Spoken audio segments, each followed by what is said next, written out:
आप सभी का एडू पल्स अर्थात शिक्षा की धड़कन इस चैनल पर स्वागत है। आज बच्चों मैं 10th क्लास का सिविक्स का सेकंड चैप्टर पढ़ाने वाला हूं, जो है कि संघवाद। जैसा कि हम लोग पहले पढ़े हैं पावर शेयरिंग यानी सत्ता का बंटवारा, उसमें हम विभिन्न रूप देखे थे कि सत्ता को किस किस फॉर्म में बांटा जा सकता है। तो उसी कड़ी को आगे बढ़ाते हुए आज सेकंड चैप्टर है संघवाद यानी फेडरलिज्म। पहले हम प्रश्नों को देखेंगे कि कौन कौन प्रश्न अभी तक बोर्ड में जैक बोर्ड में आए हैं, उन प्रश्नों को देखेंगे। उसके बाद हमें एक ओवरऑल व्यू पता चल जाएगा कि कौन कौन प्रश्न पर हमें फोकस करना है। बहुत ही कम प्रश्न पढ़ने रहते हैं अगर आप प्रश्न वाइज चलिएगा तो। पूरे टॉपिक का आपको हम बताए थे साइंटिफिक वे ऑफ स्टडी में कि हम पहले प्रश्नों को देखेंगे ताकि हम पूरे टॉपिक के मेन बिंदुओं को आसानी से समझ सकें। तो सबसे पहले हम प्रश्न देखते हैं, जैक बोर्ड में आए हुए प्रश्न। पहला है प्रश्न, भारत की संघीय शासन की विशेषताओं की चर्चा करें। यानी भारत में जो संघीय मॉडल है उसकी क्या क्या विशेषता है, क्या क्या विशेषताएं हैं, 5 विशेषताएं आपको हम याद करवा देंगे। ठीक, आप वीडियो देखते देखते आपको लगेगा कि वो सारी चीज़ याद हो गया। तो संघीय शासन की विशेषताएं ये लगभग हर साल 1 साल गैप करके प्रश्न आते रहे।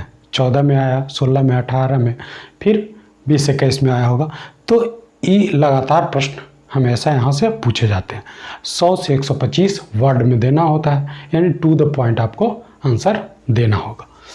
दूसरा है शासन की संघीय और एकात्मक स्वरूप में अंतर। यानी संघात्मक मॉडल और एकात्मक मॉडल दोनों का अगर विशेषता लिख देंगे 5-5 तो अंतर हो जाएगा। तो हमें संघात्मक पढ़ना होगा, एकात्मक, और दोनों का अंतर, बस इतना ही है।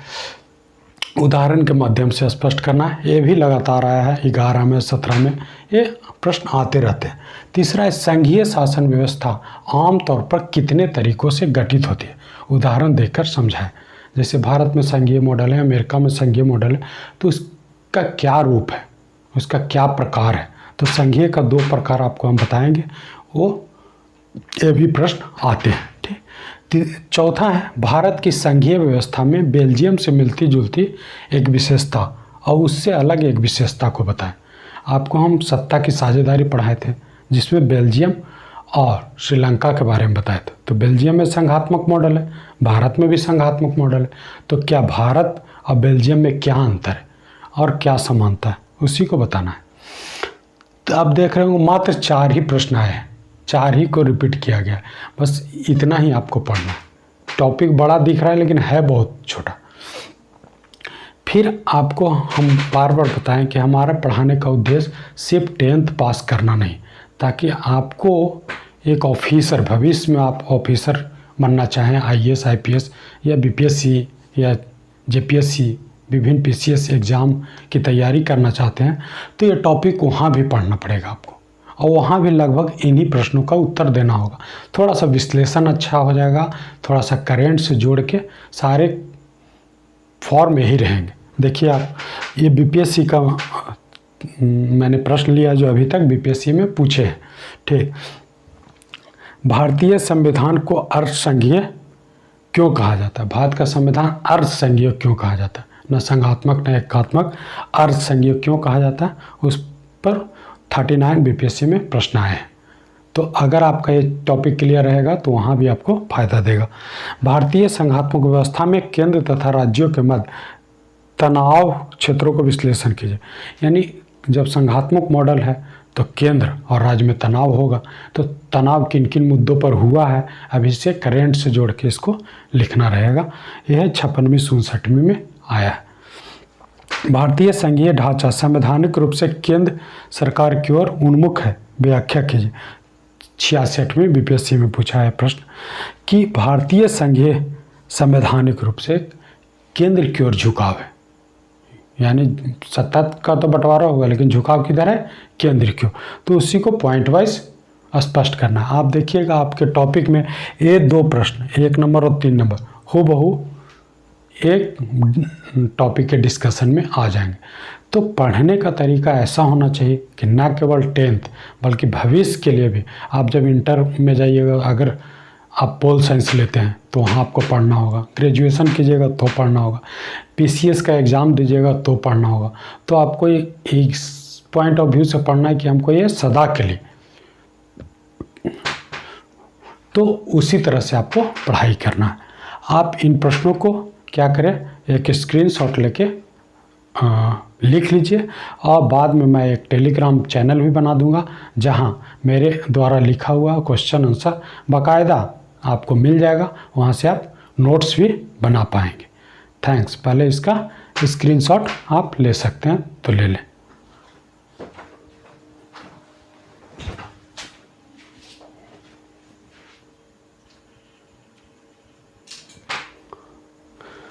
हम पूरे प्रश्नों को देख चुके हैं कि इस टॉपिक से कैसे कैसे प्रश्न आते हैं। उसमें एक 2015 में प्रश्न था कि संघात्मक का रूप, तो उसी प्रश्न का उत्तर इसमें हम देंगे।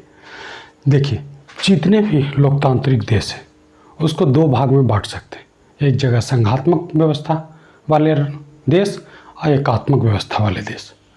संघात्मक का जो सबसे मेन विशेषता होता है, इसमें सत्ता का विकेंद्रीकरण होता है, यानी सत्ता का बंटवारा होता है। ठीक। एकात्मक में क्या होगा, सत्ता का केंद्रीकरण, यानी यूनिफिकेशन ऑफ पावर होगा, यानी सत्ता एक ही हाथ में केंद्रित होगा, एक ही संस्था में। ये एकात्मक का विशेषता है। एकात्मक में श्रीलंका है, जैसे आप देखे थे श्रीलंका में एकात्मक व्यवस्था लागू किया गया था। ब्रिटेन, फ्रांस, जो छोटे देश हैं अमूमन, वहाँ एकात्मक व्यवस्था पाया जाता है। बड़े देशों में, अधिकतर बड़े देशों में विविधता होती है, इसलिए वहाँ विकेंद्रीकरण की प्रवृत्ति होती है और वहाँ संघात्मक व्यवस्था पाया जाता है। तो इसके उदाहरण हैं भारत, अमेरिका और बेल्जियम। ये सारे हैं आपके संघात्मक शासन के विशेषता वाले देश। संघात्मक शासन या संघात्मक राज्य की परिभाषा को देखें तो जब पूरे देश का शासन केंद्र के अलावे विभिन्न इकाइयों, विभिन्न यूनिटों के द्वारा भी हो तो उसको संघात्मक व्यवस्था कहते हैं। जैसे भारत में केंद्र के द्वारा भी चलता है, विभिन्न राज्यों का, झारखंड का सरकार, बिहार का सरकार, तो ऐसे व्यवस्था को क्या कहते हैं, संघात्मक व्यवस्था। इसमें क्या होगा, सत्ता का विकेंद्रीकरण।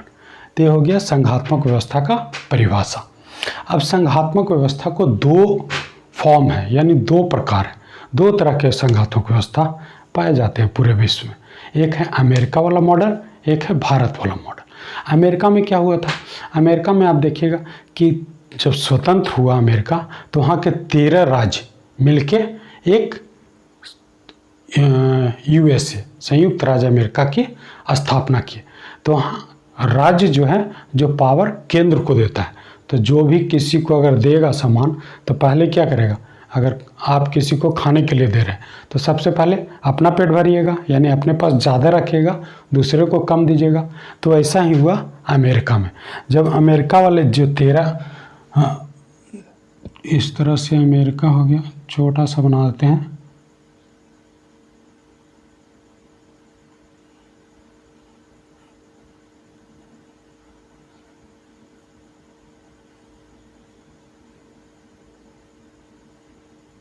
इस तरह से। तो ये हो गया यूएसए।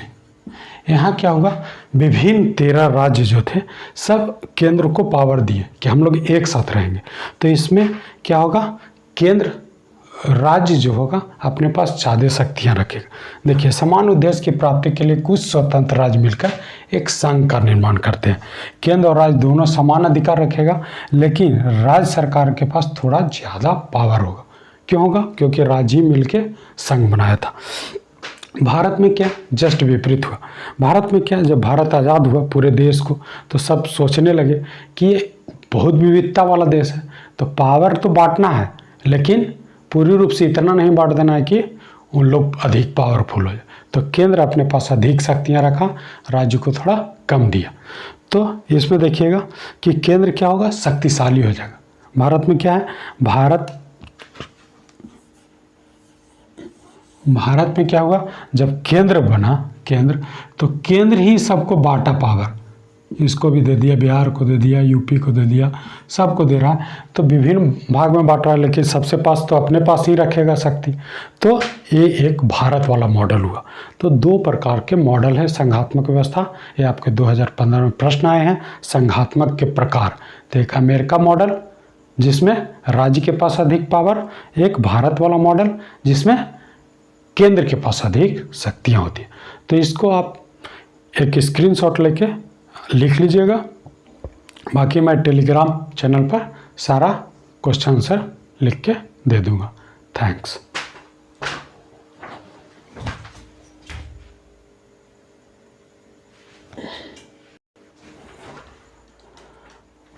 एक प्रश्न बार बार पूछा जाता है, लगातार आया है, भारत में संघात्मक शासन की विशेषताएं।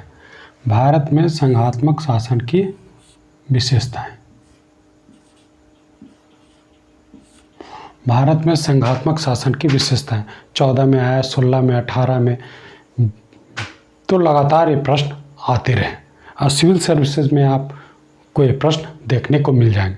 इसमें सिर्फ 5 पॉइंट, ऐसे तो बहुत सारे पॉइंट है, लेकिन सबसे मेन जो 5 पॉइंट है जो भारत को एक संघात्मक व्यवस्था का गुण प्रदान करता है, उसको हम लोग देखेंगे।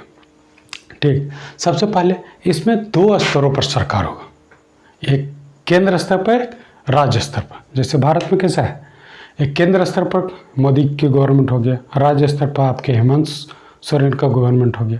तो विभिन्न राज्यों में भी है और केंद्र में भी। यानी इसकी सबसे बड़ी विशेषता है दोहरी सरकार, यानी 2 स्तरों पर सरकार। एक केंद्र स्तर पर केंद्र सरकार, एक राज्य सरकार।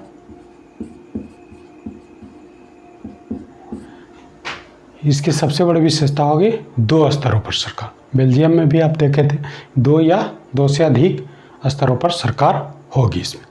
फिर संघ और राज्यों के बीच शक्तियों का स्पष्ट विभाजन, यानी जो पावर होगा जो स्पष्ट रूप से बांटा हुआ हो, सिर्फ बोल के नहीं, मौखिक नहीं, बाकायदा लिखित फॉर्म में अच्छा से बटा हुआ होगा।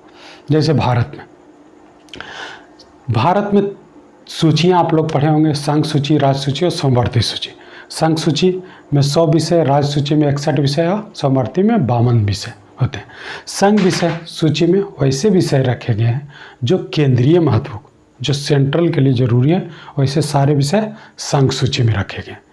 इस पर कानून कौन बनाएगा? केंद्र बनाएगा। जैसे क्या आ गया, रक्षा, देश की रक्षा करने का जिम्मेवारी केंद्र को है, तो रक्षा संबंधी कानून कौन बनाएगा? केंद्र सरकार बनाएगा। वो कहाँ मिलेगा? एक यही 100 विषय के अंतर्गत रक्षा हो गया। विदेश मंत्रालय संघ सूची के अंतर्गत आ गया। नोट छापना हो तो बैंकिंग वगैरह सारा चीज, मुद्रा, बैंकिंग, ये सब संघ सूची के अंतर्गत आते हैं। इसमें केंद्र सरकार कानून बनाती है। दूसरा है राज्य सूची। राज्य सूची में ऐसे विषय हैं जो राज्य के लिए बहुत जरूरी है, उस पर कौन बनाएगा? राज्य बनाएगा। जैसे क्या होगा, पुलिस सुधार या पुलिस संबंधी जो भी है, जेल, ये सब, या कृषि, ये सब राज्य सूची के अंतर्गत है। इसमें 61 विषय है, इस पर कौन बनाएगा? राज्य कानून बनाएगा। तीसरा है समवर्ती सूची। उसमें ऐसे विषय को रखा गया जो केंद्रीय महत्व के भी हो सकता है और राज्य के भी महत्व का हो सकता है। वैसे सारे सब्जेक्ट कहाँ रखे गए? समवर्ती सूची में। इसमें लगभग 52 विषय, पहले 47 थे, अभी 52 हो गए। तो इसमें केंद्र भी बना सकता है, राज्य भी बना सकता है। लेकिन अगर केंद्र का बनाया कानून और राज्य का बनाया कानून अगर दोनों कोलैप्स कर जाए या दोनों में कंट्राडिक्शन हो जाए, विरोधाभास हो जाए, तो किसका मान्य होगा? केंद्र का मान्य होगा, क्योंकि केंद्र यहाँ मजबूत है थोड़ा, तो केंद्र का मान्य होगा। तो इस प्रकार 3 सूचियाँ आप देखे हैं जिस पर कानून बनाया जाता है। ये क्या बता रहा है? स्पष्ट रूप से बांट दिया गया कि इस पर केंद्र बनाएगा, इस पर राज्य बनाएगा, इस पर दोनों बनाएगा। ये संघात्मक की दूसरी विशेषता। तीसरा है लिखित संविधान। लिखित रूप से होना बहुत जरूरी है, नहीं तो केंद्र और राज्य में बराबर मतभेद अभी तो इतना होता है, इतना लिखित होने के बाद अगर लिखित नहीं रहेगा तो कितना विवाद होगा। अगर 2 भाइयों में बंटवारा हो और मौखिक हो तो देखिएगा बार बार लड़ाई होगा। लेकिन एक बार लिखित रूप से हो जाए कि वो ज़मीन उसका है, वो ज़मीन छोटे भाई का है, वो ज़मीन बड़े भाई का, तो विवाद कम होगा, विवाद नहीं रहेगा। इसलिए भारत में भी संविधान को लिखित रूप में किया गया। जैसे ब्रिटेन में मौखिक संविधान, चूँकि वो विकसित देश है तो मौखिक में ही लगभग चल रहा है। फिर संविधान की सर्वोच्चता, भारत में सबसे ऊपर संविधान है, सबसे ऊपर संविधान को रखा गया, उसी के अनुरूप पूरा सिस्टम चलेगा। जो संविधान और संविधान का रक्षक न्यायालय है, तो इस प्रकार व्यवस्था किया गया है। जब भी विवाद होगा केंद्र और राज्य में, तो किस के अनुकूल फैसला दिया जाएगा? संविधान के अनुकूल, संविधान के मूल भावना के अनुकूल ही फैसला न्यायालय भी देगा। न्यायालय भी अपने अनुसार फैसला नहीं दे सकता। यानी कौन होगा सबसे ऊपर? संविधान। यानी संघात्मक की तीसरी विशेषता संविधान की सर्वोच्चता। और चौथी विशेषता है, चौथी हो गई, पांचवी है स्वतंत्र एवं निष्पक्ष न्यायपालिका।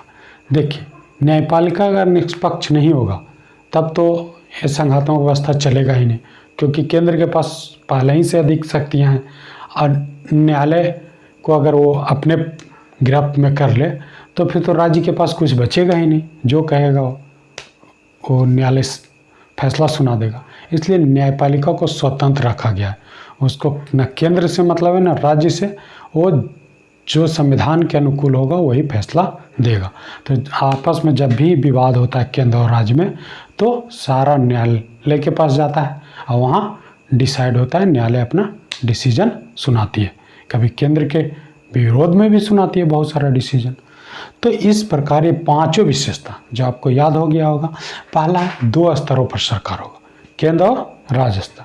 फिर शक्ति का स्पष्ट रूप से विभाजन देखने को मिलेगा इसमें।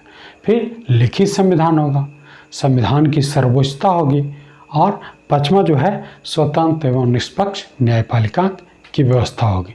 ये 5 पॉइंट आपको याद रखने हैं। 100 से 150 वर्ड में आता है। 5 पॉइंट सिर्फ आप लिख दीजिएगा, थोड़ा सा इसकी विशेषता लिख दीजिएगा, आपको पूरा में पूरा मार्क्स आएगा। इसको आप स्क्रीनशॉट ले लीजिए।